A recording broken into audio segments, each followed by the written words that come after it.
에스겔 함께 보도록 하겠습니다. 에스겔 28장입니다. 에스겔에서 28장. 예? 엉뚱한 데 읽으셨다고요? 27장 읽으셨다고요? 아, 뭐 좋죠. 뭐 27장도 읽으시고 다 읽으면 좋죠. 자, 26, 27, 28이 에스겔 두로에 대한 이야기죠. 두로의 심판에 대한 이야기인데, 제가 지난주 그러니까 지난주 우리가 기도 합주회가 있었고, 지지난주에 숙제 낸 것이 있습니다. 저는 기억하는데 여러분 기억 못하실 수도 있을 것 같은데, 숙제가 그런 것도 있지만은 다니엘은 몇 차 포로 때 끌려갔죠? 1차 포로 때, 그러니까 주전 605년에 끌려갔는데, 에스겔은 2차 포로 때 끌려갔습니다. 그렇죠? 주전 597년에. 근데 성경의 순서에 의하면 둘 다 대선지서에 속하는데, 왜 에스겔이 먼저 앞에 나왔느냐, 그거 물어본 적이 있습니다. 제가 우리 외울 때도 다의 학스말이잖아요. 그렇죠? 다의. 그러니까 다니엘이 먼저 당연히 나와야 되는데, 순서 시기적으로는 다니엘이 먼저니까 다에 이렇게 외우잖아요. 근데 우리 성경 순서는 뭐가 먼저 있어요? 에스겔이 있어요? 다니엘이 문제예요? 다스겔이. 짬뽕이 되니까. 에스겔이 먼저잖아요. 왜 그럴까요? 길어서요? 근데 둘 다 대선지서에 속하잖아요. 둘 다 예? 뭐 그 이유도 맞을 것 같기도 합니다. 근데 이제 제 생각에는 그 이유도 맞을 것 같긴 해요. 에스겔이, 그렇죠. 둘 다 대선지서에 들어가는데, 이제 다니엘이 12장, 에스겔이 34장인가요? 30 몇 장까지 있죠? 34장인가 36장까지 있죠. 그런데 34장 맞나요?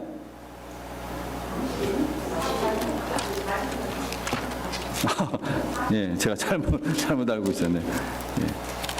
맞아. 24 해가지고 48장이죠. 예. 24에서 48장인데 저도 이렇게 지금 가끔씩 까먹을 때가 있어요. 1장에서 24장은 뭐라고요? 1장에서 24장은 하나님이 심판에 대한 거고, 25장부터 48장은 이스라엘 회복. 그죠? 이스라엘 회복. 딱 반이 잘린다고 했잖아요. 그죠? 어차피 얘기 나왔으니까 그냥 하죠. 1장에서 24장, 총 48장인 이유가, 이유가 그건 아니지만, 둘로 딱 짜게 돼서 1장에서 24장은 이스라엘의 심판, 하나님이 이스라엘을 심판하는 메시지고, 25장부터 48장까지는 이스라엘의 회복에 대한 이야기입니다. 특히 이제 1장에서 24장을 특별히 더 나눈다면은 1장에서 3장은 에스겔의 소명받는 이야기죠. 그죠? 그다음에 4장부터 24장까지는 이제 이스라엘의 심판, 이스라엘 멸망에 대한 얘기고, 그 다음에 특별히 또 25장에서 32장까지, 25장에서 32장까지는, 그러니까 마지막 32장까지가 이집트예요. 25장에서 32장까지는 이방 나라들의 세계 열국들에 대한 하나님의 심판. 그러니까 회복이 뭐부터 시작해요? 하나님을 믿지 않는 불신자들에 대한 이방 나라에 대한 심판부터 시작하는 거예요. 예. 그래서 마지막 때도 마찬가지입니다. 주님께서 다시 오실 때도 무엇과 무엇이 같이 있어요? 하나님의 심판과 우리의 영원한 회복, 이것이 같이 있는 거예요. 그래서 우리가 기억하기 쉽도록 하기 위해서 3이 두 개 있는 거 기억하라고 하셨는 말씀을 드렸는데, 33장에 유다가 이제 완전히, 그러니까 남왕국이 완전히 멸망하는 메시지와 함께 동시에 거기서부터 회복의 메시지가 본격적으로 시작된다는 것을 말씀을 드렸어요. 자, 어찌됐든, 그래서 왜 그러냐면은 제가 생각하기에 시대 어디까지 예언을 했느냐. 즉, 에스겔은 어디까지 예언을 했냐면요, 주전 570년 정도, 이 570 정확하게 571년 정도 그때까지의 역사를 기록을 했어요. 그때까지 그 활동을 했어요. 그 마지막 예언이 에스겔서 29장 시기적으로 마지막이라는 거예요. 에스겔서 29장 17절에 나와요. 29장 17절. 27째 해 첫째 달 초하루에 27째니까 597에서 27을 빼는데 27째 해라고 했으니까 거기서 하나를 더 빼야 되죠. 그죠? 그러면은 597에서 27을 빼면은 572인데 몇 번째 해라고 했으니까 571로 계산을 합니다. 571. 그래서 주전 571년까지 이제 그 마지막 거기까지가 가장 늦게 가장 레이티스트 프로페시예요. 그래서 그런데 다니엘은 어떠냐? 다니엘은 여러분 가만히 한번 생각을 해보세요. 어디까지 했을 것 같아요? 포로 귀환까지 했어요. 포로 귀환까지. 포로 귀환에 대한 메시지까지 했어요. 다니엘은. 자, 다니엘서 한번 펴보시기 바랍니다. 다니엘서 10장. 다니엘서 10장.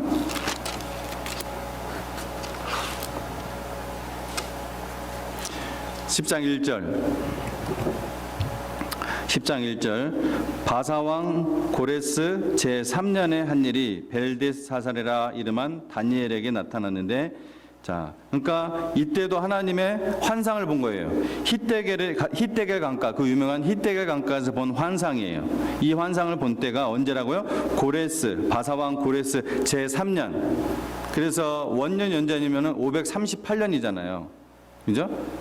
원년이 538에서 또 이렇게 빼면은 3년 빼면 536, 예, 536, 876, 예, 876. 원년부터 계산을 해야 되기 때문에 그래서 536. 그러니까 아까는 571, 1, 2년은 우리 서로 그냥 넘어가자고요. 계산의 방법에 있어서 좀 다를 수 있으니까. 자, 아까는 주전 어쨌든 571년, 이거는 주전 536년. 그러니까 다니엘이 더 많은 더 최근까지의 기록이잖아요. 그죠?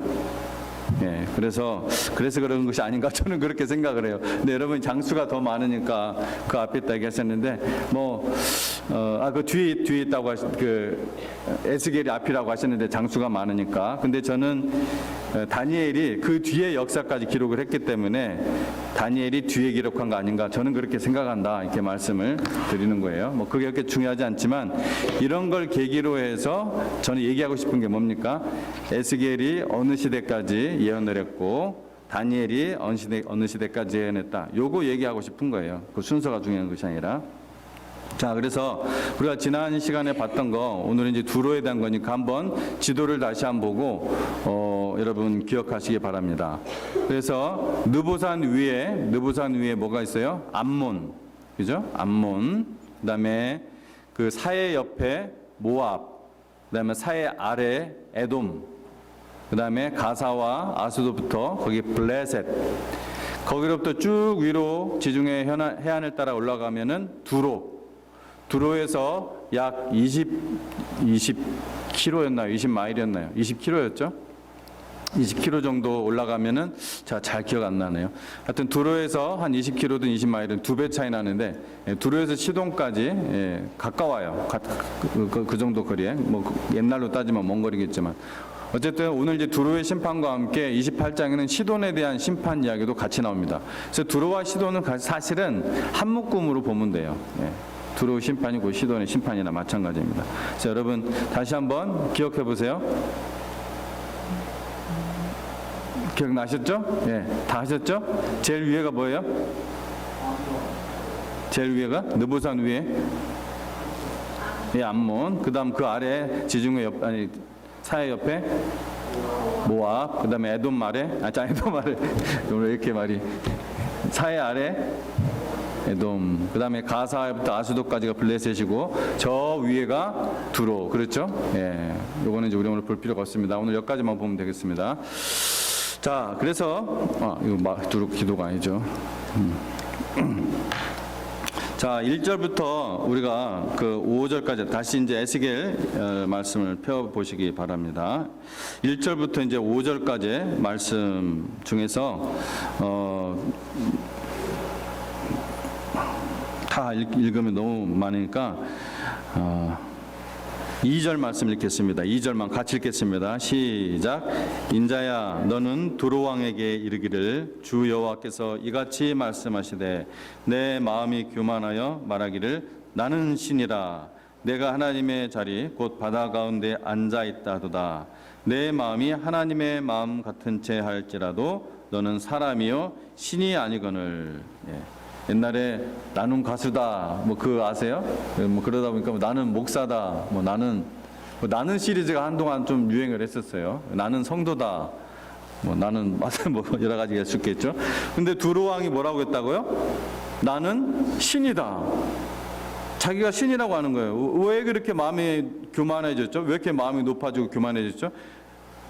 자기가 엄청난 재물들을 벌고 있는 거예요. 무역을 통해서 금과 은 이런 것들을 막 재물들을 쌓고, 그래서 엄청나게 자기가 높아지는 거죠. 그래서 내 마음에 하나님 같은 데 할지라도 너는 사람이요 신이 아니라 하나님께서 이렇게 말씀을 하시는 거예요. 두로 왕은 또 굉장히 지혜로웠던 것 같아요. 뭐라고 했냐면은 3절에 내가 한 3절 같이 읽어보도록 하겠습니다. 시작. 내가 다니엘보다 지혜로워서 은밀한 것을 깨닫지 못할 것이 없다 하고. 그러니까 당시 다니엘이 굉장히 뭐 꿈 해몽도 하고 굉장한 사람이었다는 것을 우리가 간접적으로 알 수 있는데, 근데 그 다니엘보다 자기가 더 뛰어나다고 스스로 자화자찬하는 거예요. 자기가 깨닫지 못할 일이 없다. 신처럼. 그래서 하여튼 그는 부자가 되었고 엄청난 부를 쌓았고 또 지혜가 있었습니다.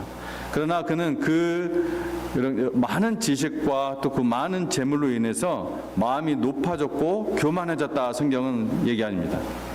또 역사의 기록에 하면은 바벨론이 두로를 함락시키기 위해서 두로를 포위해서 공격한 것이 13년이나 되었다고 이전에 말씀을 드린 적이 있습니다. 근데 이 오랜 기간 동안 포위를 당한 상태에서도 어떻게 했어요?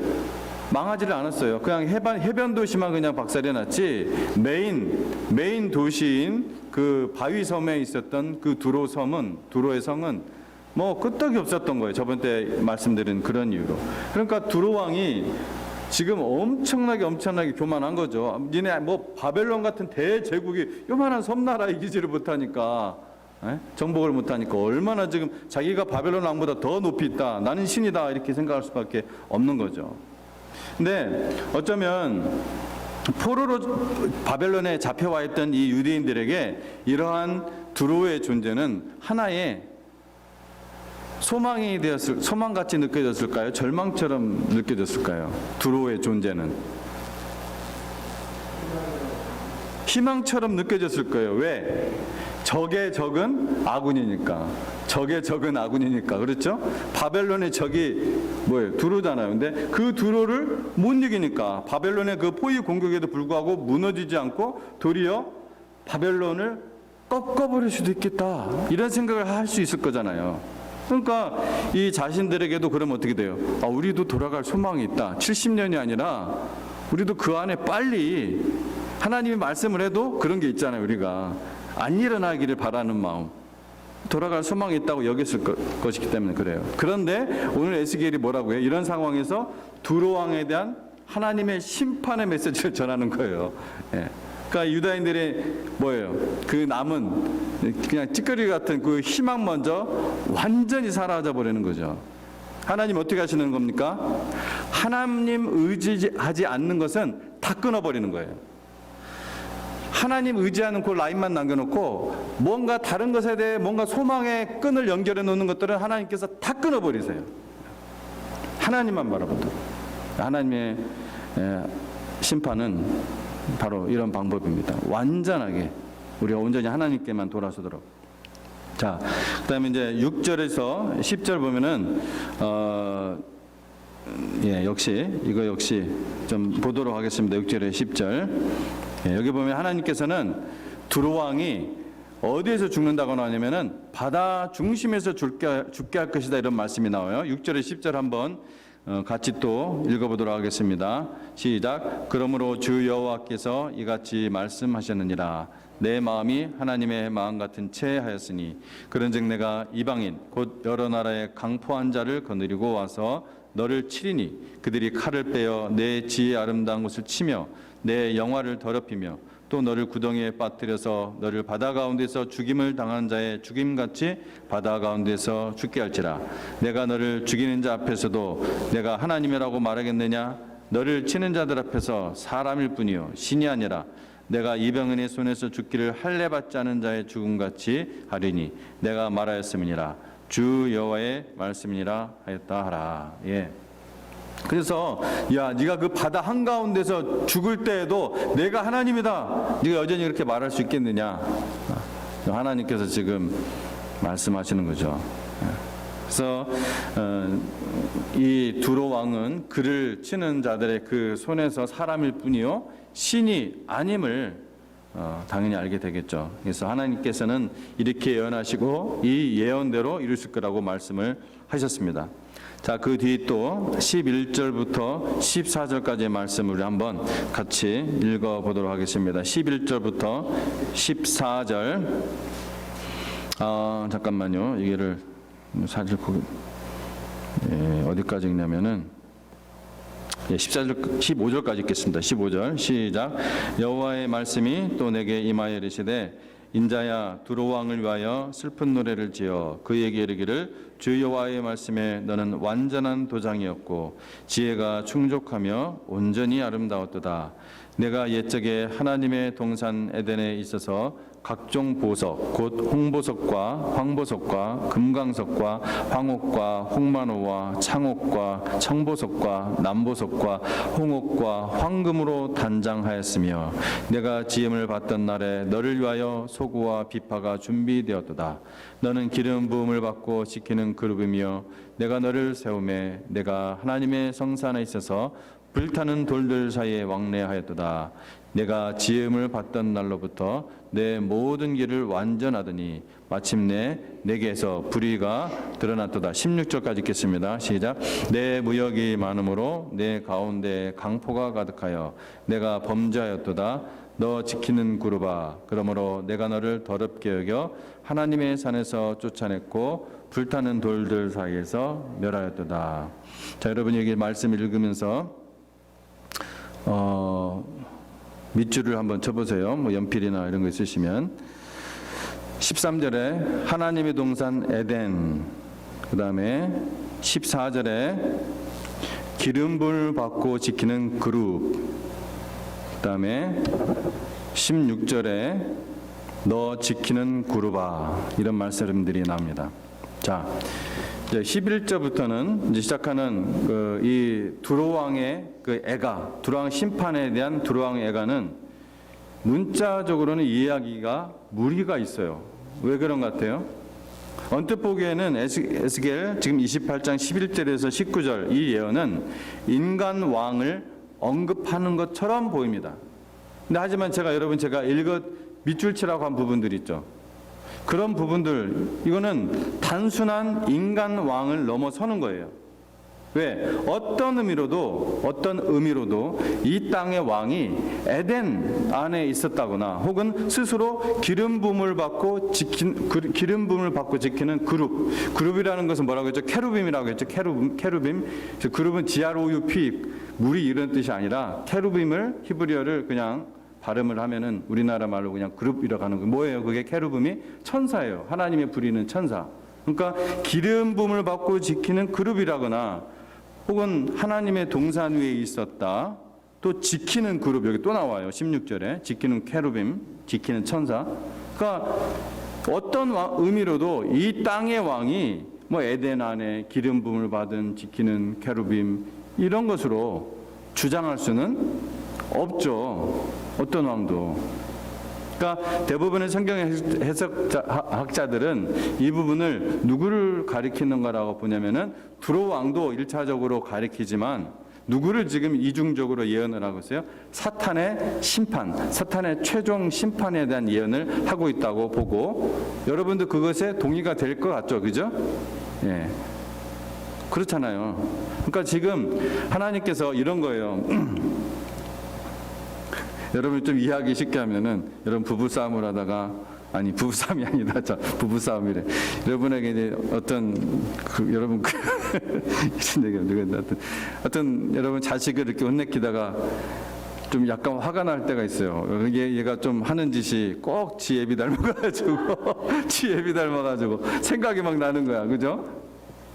지금 두로왕을 막 그냥 하나님께서 심판하시다가 누가 생각이 나요? 사탄이 막 생각이 나는 거예요. 열받은 하나님이. 여러분 그렇게 연상하시면 돼요. 네? 이 두로왕의 그 못된 그런 모습들이 다 누구한테 온 거예요, 사실은?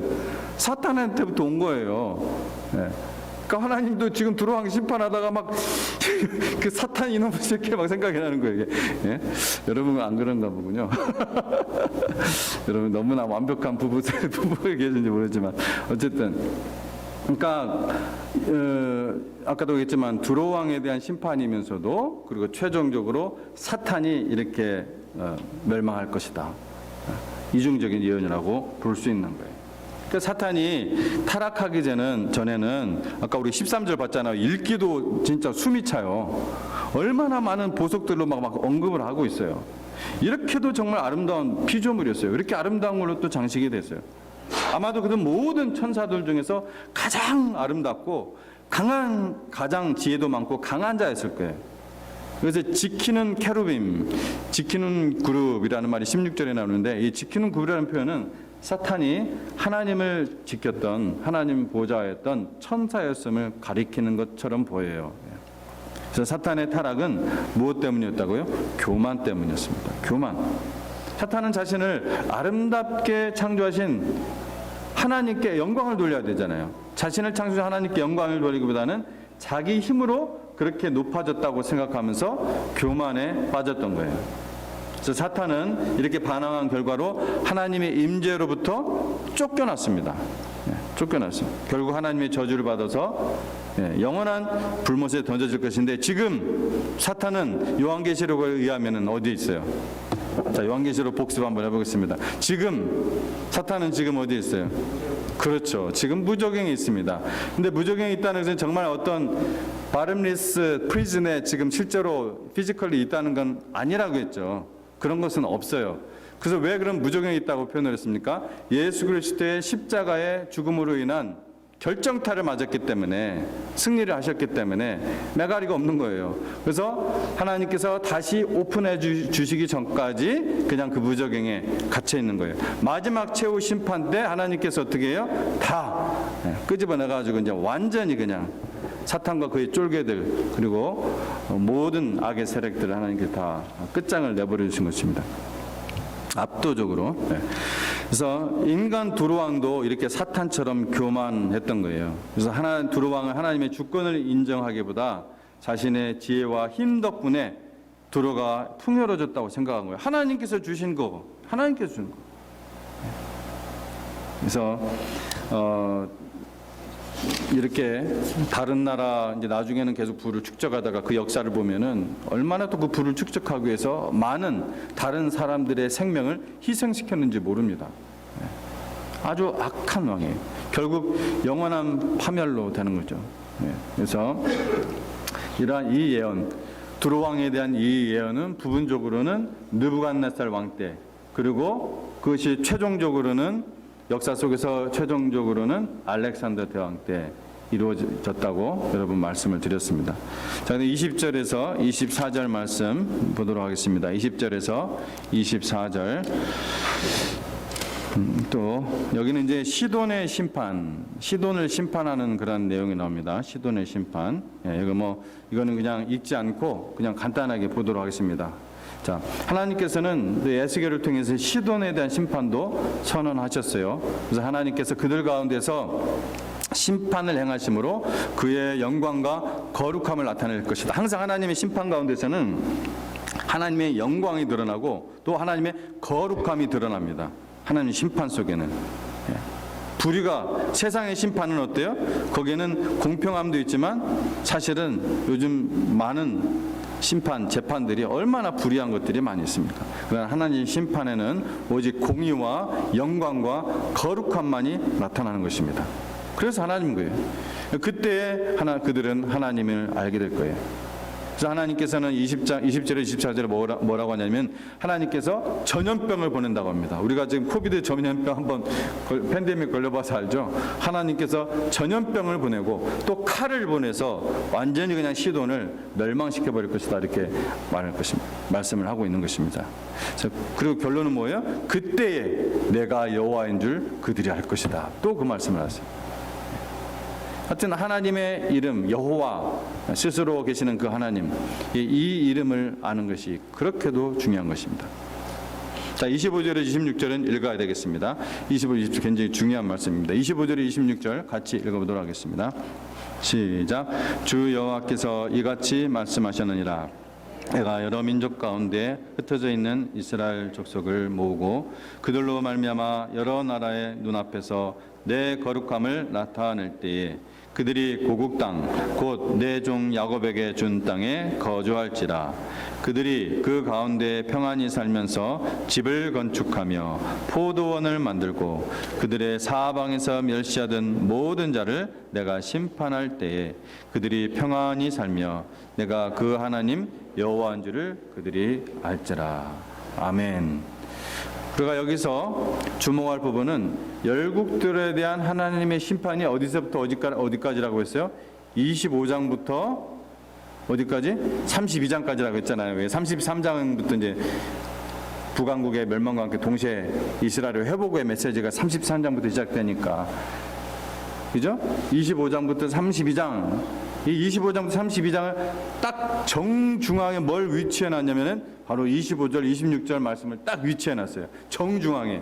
이 두 구절은 이스라엘의 그 장래에 하나님께서 베푸실 구원에 대한 소망의 메시지입니다. 장래에 베푸실 이스라엘의 그 구원에 대한, 이스라엘의 온전한 회복에 대한 그 소망의 메시지를 그 25장부터 32장까지의 딱 정중앙, 이 28장, 25절, 26절에 딱 넣어놨어요. 이스라엘은 어떻게 다시 곡으로 돌아와서 평안을 누리고 하나님을 인정하게 될 것이다. 그래서 열국에 대한 심판을 결국 하나님의 백성에게는 뭘 암시해요? 열국에 대한 심판은 하나님의 백성에게는 구원 혹은 회복. 그래서 열국의 심판 먼저 말씀하시고 구원, 회복, 이것을 같이 나오는 거예요. 마지막 날에 어떻게 된다고요? 마지막 날에 역시 그렇게 될 것입니다.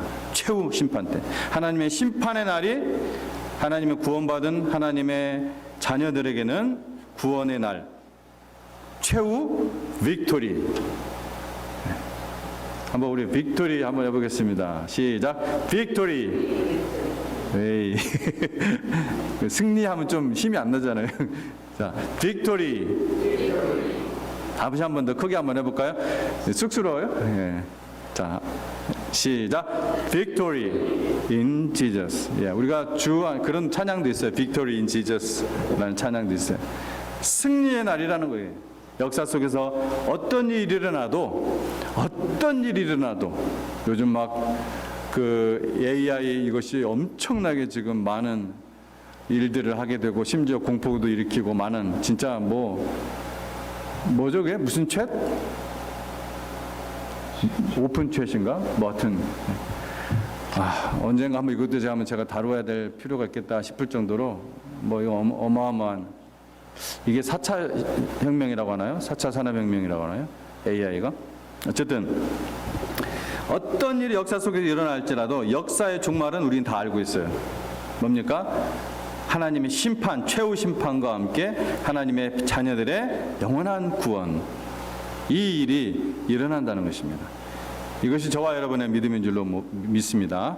본장의 우리 28장 이 그 교훈은 무엇인가? 첫째로 우리는 세상 것들로 교만해서는 안 된다는 것입니다. 세상에 있는 것들로 교만해서는 안 된다. 두로왕은 자신의 지혜, 자신의 영광 때문에 마음이 높아졌고 교만해졌습니다. 그러다가 하나님께서 그를 심판하셨죠. 자기를 신처럼 여기는 그 두로왕을 박살내고 그 두로를 완전히 멸망시켜 버렸습니다. 그래서 이 세상에 있는 것들이 다 헛되다는 것을 알고 그런 것들에 우리의 그런 것들 때문에 높은 마음, 교만한 마음을 가져서는 안 될 것입니다. 둘째, 우리는 주권적인 섭리자 우리 하나님만 바라보며 의지하며 섬겨야 된다는 거예요. 아멘. 개인의 생사화복, 그리고 한 나라의 흥망성쇠, 이건 전부 다 하나님의 주권적 섭리자이신 그 하나님의 손에 달려 있습니다. 그 하나님을 아는 것이 뭐라고요? 그 하나님을 아는 것이 그것이 영생이에요. 그 하나님을 아는 것이 뭐라고요? 영생입니다. 그 하나님을 아는 것이 영원한 생명이에요. 예. 그것이 인생의 가장 큰 복입니다. 이걸 놓쳐서는 안 돼요. 그러므로 하나님을 의지하고 섬기고 그 계명대로 순종해서 더 하나님을 우리가 알아야 되는 것입니다. 우리가 하나님의 말씀을 순종할 때 알게 되잖아요. 그 말씀의 진짜 의미를. 그리고 마지막으로 하나님께서는 악인들이 없는, 어떨 때는 여러분 악인들을 보면서 우라통이 터지잖아요. 뉴스 볼 때마다 스트레스 받잖아요. 뉴스 보다가 그냥 막 입에서 그냥 잘못하면 저놈의 막 이런 말도 나오고 그렇잖아요. 저희 아버님이 하여튼 뉴스 보다가 하여튼 참 화를 많이 내셨어요. 그런 악인들이 하나도 없는 새 세계를 하나님께서 우리에게 주실 거예요. 왜?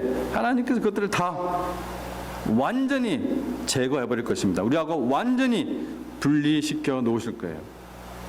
그래서 하나님의 나라는 주 예수님께서 와서 전파하시고 세우기 시작하였고, 그 하나님의 나라의 센터, 가장 아름다운 그 이 지상에서 그 example로 교회를 세우셨고, 이 교회를 통해서 계속해서 하나님 나라를 확장시키시다가 주님께서 재림하실 때 완성되는 것입니다. 아멘. 예. 저와 여러분이 그렇게 하나님의 자녀가 된 거예요. 그러므로 우리가 하나님께서는 먼저 하나님의 나라와 그 의를 구하는 자들에게 평안과 하나님의 평안이에요. 샬롬.